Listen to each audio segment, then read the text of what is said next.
अस्सलाम वालेकुम मोअज़्ज़ज़ ख़वातीन व हज़रात, मैं हूं अली मुमताज़ और आप देख रहे हैं मेरा ऑफिशियल यूट्यूब चैनल। इस वीडियो लॉग में मैं आपको बताने जा रहा हूं उज़ैर बलोच की असल हकीकत।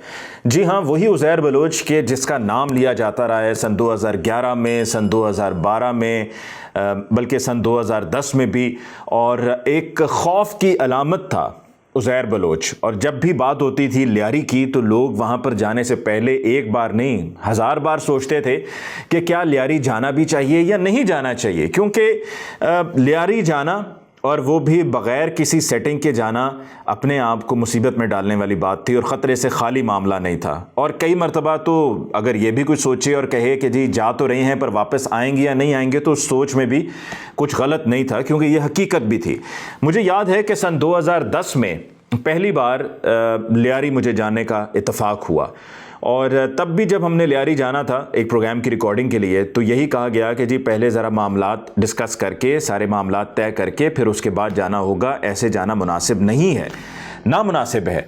लेकिन मैंने फिर भी जाने का इरादा किया और अपनी टीम के साथ गया। वहाँ जाकर हमने रिकॉर्डिंग की, लेकिन रिकॉर्डिंग करने के लिए हमें सबसे पहले कहा जाता था लियारी में जो इंतज़ामी अमूर जिनके पास थे और जो वहाँ पर तमाम मामलात को चला रहे थे, वो उज़ैर बलोच था। और उज़ैर बलोच के साथ फिर ज़फ़र बलोच, ये दो फ्रंट मैन थे, या ये वो लोग थे जो टीवी पे इनकी अपीयरेंस भी होती थी और ये मौक़िफ़ भी दिया करते थे लियारी के हवाले से और लियारी के जो भी कोई इशूज़ हैं उनके हवाले से। तो हमें जब भी बुलाया जाता था तो फ़ुटबॉल ग्राउंड बुलाया जाता था। फ़ुटबॉल ग्राउंड के साथ वो एक इनका दफ्तर था जो कि मुख्तलिफ़ मामलात के लिए, जो डीलिंग्स के लिए और इस तरह से जो सियासी मामलात हैं उनके लिए इस्तेमाल किया जाता था। बहरहाल जो असल इशू है वो सन 2011 में जाकर सामने आया, और सन 2011 में हमने ये देखा कि बहुत से लोग लापता होते थे कराची के मुख्तलिफ़ शहरों से, और फिर ये पता चलता था कि जी उनको तो वो लियारी वाले उठा कर ले गए हैं और वो जाकर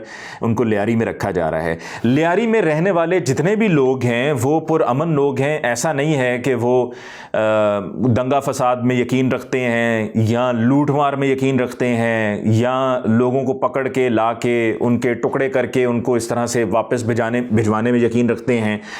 मसला सिर्फ लियारी का ये था कि लियारी में रहने वाले अक्सरियत बलोच हैं और उनको ये लगता रहा है कि हमें हमारे हकूक़ नहीं दिए जा रहे, हमें महरूम किया जा रहा है। हम जब कहीं पर मुलाजमत के लिए जाते हैं तो हमारे लड़कों को, हमारे नौजवानों को मुख्तलिफ़ शोबों में जहाँ कहीं भी जाते हैं मुलाजमत की गर्ज से, तो उनको नौकरी नहीं दी जाती, इसलिए कि जो उनका ताल्लुक़ लियारी से है या वो बलोच हैं। तो एक वो एहसास था और एक वो फ़िक्र थी जो जहन में बैठी थी सबके, जिसकी वजह से फिर लोग इस सोच पर चल निकले कि जी हमें जानबूझकर कॉर्नर किया जा रहा है और हमें निशाना बनाया जा रहा है। तो उज़ैर बलोच से जब मेरी पहली मुलाकात हुई तो उज़ैर बलोच के घर जाने का इत्तफ़ाक़ हुआ। वैसे लियारी में सारे घर जो अतराफ़ में थे वो पसमानदा थे, कोई इतनी डेवलपमेंट नहीं थी, और गलियाँ भी या कोई इतना ऐसा नहीं है कि जिसको जाकर देख कर ही हम कहें कि जी क्या बात है लियारी की। और फिर बल्कि हत्ता कि मुझे लियारी के स्कूल्स भी जाकर देखने का इत्तफ़ाक़ हुआ, लियारी के अंदर जो हॉस्पिटल है वो भी जाकर देखने का इत्तफ़ाक़ हुआ। ये मैं 2011 की बात आपको बता रहा हूँ। तो वहाँ पर मैंने देखा कि ना स्कूल्स में इतनी कोई हालत अच्छी थी, बल्कि ख़स्ता हालत थी, और हस्पताल के भी हालात कुछ ज़्यादा अच्छे नहीं थे। तो उज़ैर बलोच के घर में जब पहली बार गया, दाखिल हुआ, तो दाखिल होते ही सामने एक जगह थी कि जहाँ पर वो टेलीफोन ऑपरेटर वगैरह या कंप्यूटर वाला बैठा हुआ था, और सामने एक स्विमिंग पूल था, और उस स्विमिंग पूल के साथ ही दाखिल होते ही सीधे हाथ पे एक मेहमान खाना था, जहाँ पर तमाम जो भी कोई मीडिया से आता था उनको वहाँ पर बिठाया जाता था, वहाँ पर खाना वगैरह भी खिलाया जाता था, और वहाँ पर ही गपशप होती थी। इंटरव्यू भी अगर किसी ने करना हो उज़ैर बलोच का तो वो वहीं पर इंटरव्यू होता। तो सामने वो एक स्विमिंग पूल का एरिया था, फिर एक ऑपरेटर था, और ये एक मेहमान खाना था, और फिर उसके उस तरफ एक खूबसूरत लॉन था जिसको देखकर मैं तो हैरान रह गया कि कहाँ लियारी में बाहर मैं देख रहा हूँ कि हालात ही कुछ नहीं हैं, और जो बिल्डिंग्स हैं, फ्लैट्स हैं, जो मकानात हैं वो भी इतने अच्छे हाल में नहीं हैं, और पसमानदा सा लग रहा है इलाका। यूँ लग ही नहीं रहा कि ये कराची का कोई हिस्सा है, और इस पर कोई यहाँ पर तवज्जो नहीं दी गई डेवलपमेंट के लिए। तो वहाँ पर अंदर इतना ज़बरदस्त घर के जिसमें स्विमिंग पूल भी है, साथ में फिर एक खूबसूरत लॉन बना हुआ है जिसमें एक शेड बनाया गया था, वहाँ पर अगर कोई बैठना चाहे, इंजॉय करना चाहे, महजूज होना चाहे तो हो सकता है। और फिर उसके साथ ही ऊपर वाला हिस्सा जहां पर उज़ैर बलोच की रिहाइश गाह थी।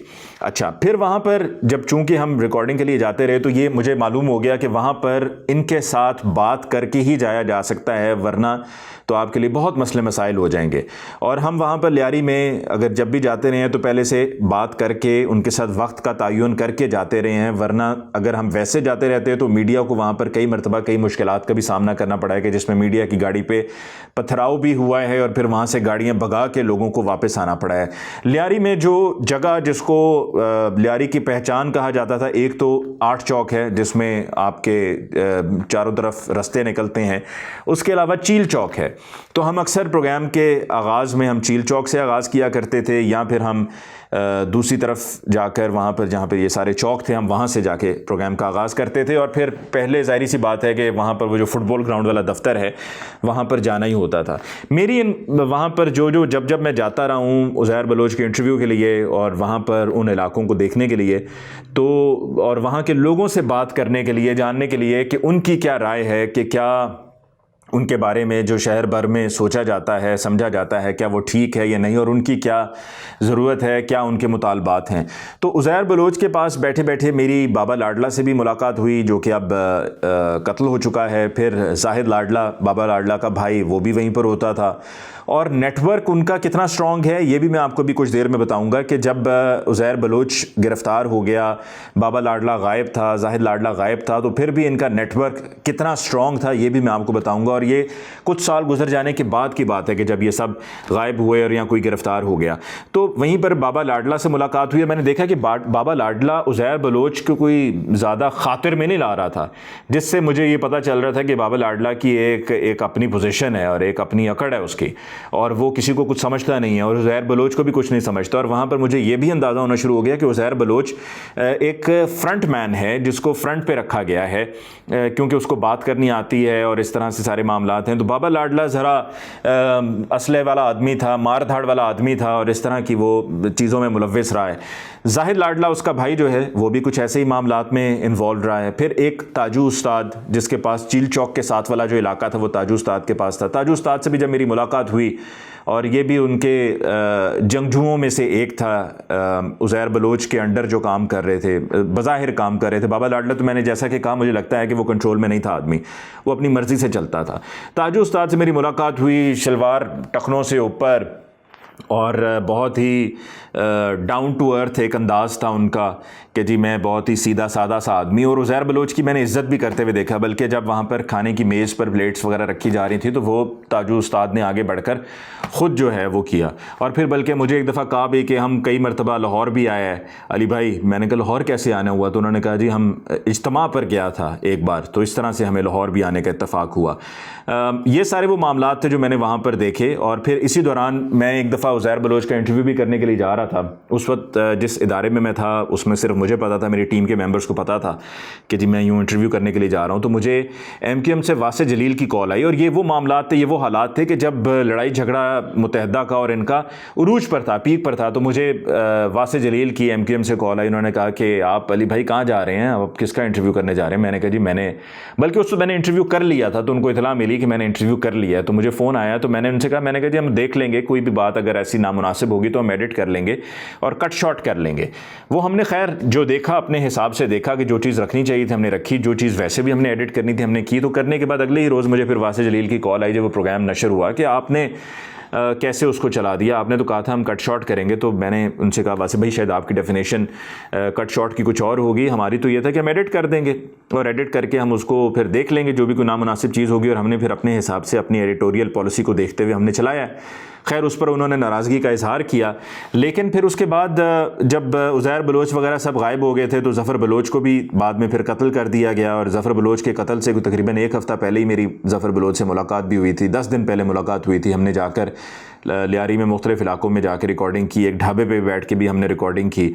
और ज़फ़र बलोच भी फेस था लियारी का, और लियारी के जितने भी मामलात हैं या जो पॉलिटिकल मामलात हैं वो उनको सामने लेके चलता था। और लियारी वालों की जुल्फ़िकार मिर्ज़ा के साथ बड़ी अच्छी सेटिंग थी, क्योंकि वो उनको सपोर्ट करते थे, जुल्फ़िकार मिर्ज़ा लियारी वालों को सपोर्ट करते थे। और बल्कि जुल्फ़िकार मिर्ज़ा ने जब कभी कोई एहतजाज की भी कॉल दी तो लियारी से ही बेतहाशा लोग निकले। लियारी जो है वो गढ़ समझा जाता रहा है पाकिस्तान पीपल्स पार्टी का। और बल्कि लियारी से जब मैंने प्रोग्राम किया तो एक दफ़ा जिस इदारे से मैं मुंसलिक था, जब वो प्रोग्राम हो रहा था, रिकॉर्ड हो रहा था, वो एज़ लाइव रिकॉर्ड हो रहा था, उसको तकरीबन समझें 1 घंटे के बाद ऑन एयर होना था, लेकिन सैटेलाइट के ज़रिए वो ट्रांसमिट हो रहा था और ऑफिस तक पहुँच रहा था, हमारे इदारे तक पहुँच रहा था। तो मुझे वहाँ से कॉल भी आई कि सारा जो चल रही है गुफ्तगू और जो कुछ कहा जा रहा है ये तो मुत्तहिदा के ख़िलाफ़ जा रहा है, तो गुफ्तगू को दूसरी तरफ मोड़ो, ये हमारे लिए मसला हो जाएगा। मुत्तहिदा का भी चूँकि इतना उस वक्त ज़ोर था और इतनी ताकत थी, इतना असर था कि जिसको अल्फाज में बयान नहीं किया जा सकता, कि कहा जा रहा है कि जी MQM की तरफ सारा जो है वो लोगों का गालम गलोच हो रही है और बुरा भला कहा जा रहा है, तनकीद की जा रही है, गुफ्तगू को दूसरी तरफ मोड़िए। दूसरी तरफ गुफ्तगू को मोड़ा तो वो नबील कबूल की तरफ चल पड़े, जो लोग वहाँ पर मौजूद थे जो मेरे साथ गुफ्तगू कर रहे थे।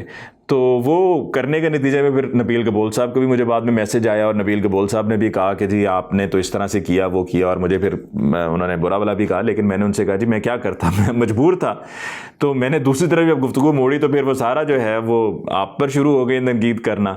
लेकिन बहरहाल वो ज़फ़र बलोच के साथ जो मेरी रिकॉर्डिंग हुई, उस रिकॉर्डिंग के बाद, और मैं आपको भी कुछ देर में बताने वाला हूँ कि नेटवर्क कितना स्ट्रॉन्ग है जिसका मैंने आपको बताया, और मैंने वहाँ पर जितने भी ये जंगजू थे इनके हाथ में मैंने जदीद असलहा भी देखा। और मैंने वहाँ पर उज़ैर बलोच के साथ जब मुलाकातें हुई तो एक आध मरतबा मैंने उज़ैर बलोच को फ़रियाल तालपुर से भी गुफ्तगू करते हुए सुना, और अदी फ़रियाल कहकर उज़ैर बलोच बात कर रहा था। और अब तो खैर उनको एक एक करके केसेस में बरी हो रहे हैं वो, क्योंकि इसमें सारा मसला इन्वेस्टिगेशन का है और एविडेंस कलेक्शन का है। अगर एविडेंस ही सही से कलेक्ट नहीं होगी तो फिर क्या अदालतें किसी को सज़ा सुनाएंगी। एविडेंस का होना बहुत ज़रूरी है और एविडेंस कलेक्शन जो है वो पुलिस ने करनी है। अगर वो सही से करेगी तो बात बनेगी, नहीं तो फिर इसी तरह से मुलजमान छूटते जाएंगे। तो उज़ैर बलोच खुद से कुछ नहीं करता था, और उज़ैर बलोच के आगे जितने भी कारिंदे थे, जो जंगजू थे, वो सब कर रहे होते। उज़ैर बलोच ने तो बल्कि एक दफ़ा मुझे अपने बेटे के हवाले से भी बताया कि लोगों का जो दिल है वो उल्टे हाथ पे होता है, मेरे बेटे का दिल सीधे हाथ पे इधर है, इस तरफ है। तो मैंने कहा ये तो बहुत ही मुख्तलिफ सी बात है जो आप बता रहे हो, और आप भी सुनकर हैरान हो गए होंगे, लेकिन ये मुझे उज़ैर बलोच ने खुद बताया था कि मेरे बेटे का दिल इस तरफ नहीं है, लेफ़्ट साइड पे नहीं है, राइट साइड पर है।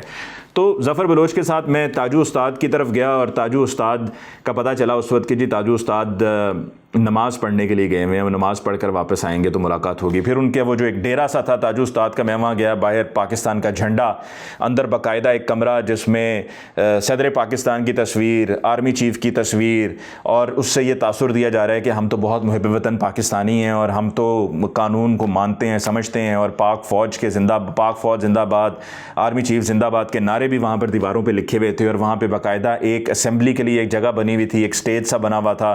फिर आगे एक बहुत बड़ा वो ज़ू सा बनाया हुआ था जिसमें हिरन वगैरह भी रखे हुए थे, ज़बरदस्त घास थी वहाँ पर। फिर एक बाकायदा एक तरफ बरामदा बना हुआ था, वहाँ पे पंखे लगे हुए थे, वहाँ पर फ़िश एक्वेरियम भी था, मछलियों को शीशे में रखा गया था, और बड़ा ही ज़बरदस्त किस्म का उन्होंने वहाँ पर अपना ये डेरा बनाया हुआ था। और मैंने फिर ताजू उस्ताद से पूछा, मैंने कहा जी आजकल क्या हो रहा है? उन्होंने कहा कुछ नहीं जी, बस आजकल अपना काम कर रहे हैं। मैंने कहा जी आपका क्या काम है? तो उन्होंने कहा जी हमारे लड़कों को चूँकि बाहर मुलाजमत नहीं मिलती तो फिर मैं उनको अपने पास ही रख लेता हूँ और उनको मौका देता हूँ। मैंने कहा जी आप करते क्या हैं? उन्होंने कहा जी हम गुटखा बनाते हैं, गुटखा। तो जब ये बात उन्होंने मुझसे कही तो मैंने उनकी तरफ देखकर हैरान हुआ और मैं चौंक गया, इसलिए क्योंकि साथ में अगला जुमला भी था, और वो जुमला ये था कि देखें ना जी, इससे बेहतर है कि हमारे नौजवान नशे वगैरह में लगें तो कहीं इधर उधर आवारा घूमते रहें। तो हमने उनको काम पे लगा दिया, और वो मेरा गुटखे का काम है, वहाँ पर वो होते हैं। तो गुटखा क्या नशा नहीं है? बिल्कुल है।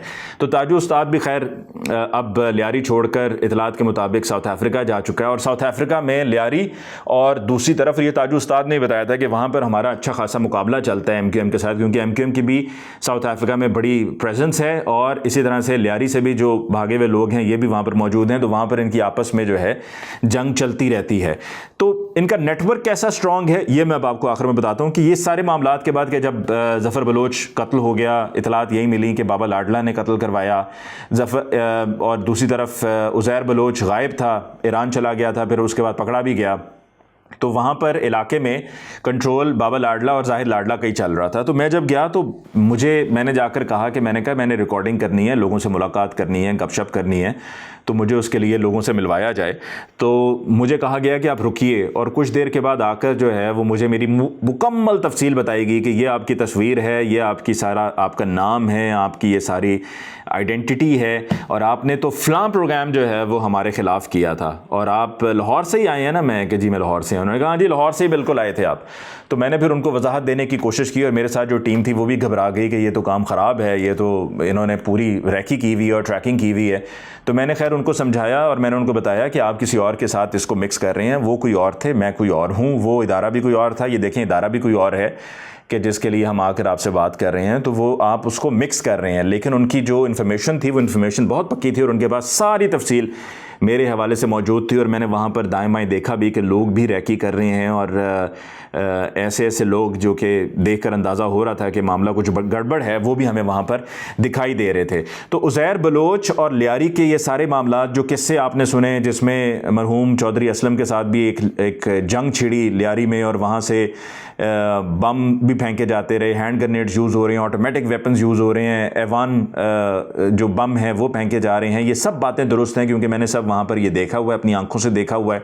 जो जदीद असला वहाँ पर मौजूद था और रॉकेट लॉन्चर्स तक वहाँ पर मौजूद थे, रॉकेट भी फायर किए जाते थे और वहाँ पर एक दूसरी अपोजिंग पार्टी से जो झगड़ा था वो इसी तरह ही चलता रहता था। और जिस तरह से घरों में, मकानात में बड़े बड़े छेद हुए हुए थे अपोजिंग पार्टी के, मैंने वो भी देखे और वो सब के सब लियारी से ही फायर होते रहे हैं। लेकिन अब जो लियारी का नौजवान है वो मुख्तलिफ है, अब लियारी के हालात मुख्तलिफ हैं, अब अमन अमान की सूरत हाल है, वो पहले वाले मामलात नहीं हैं। जो पहले वहाँ पर हम ब्रूटैलिटी देखते रहे हैं वो अब नहीं है। अब जो है वो सिचुएशन, सूरत हाल पहले से बहुत बेहतर है। तो ये मैंने आपको आज लियारी और उज़ैर बलोच के हवाले से बताया कि जो कुछ मैंने अपने करियर में देखा और जब मैं लियारी गया हूँ तो वहाँ जाकर जो मेरे तजुर्बात हुए हैं वो मैंने आपके साथ शेयर किए हैं। मुझे अली मुमताज़ को आज के वीडियो लॉग से दीजिए इजाज़त। अल्लाह ने के बाद।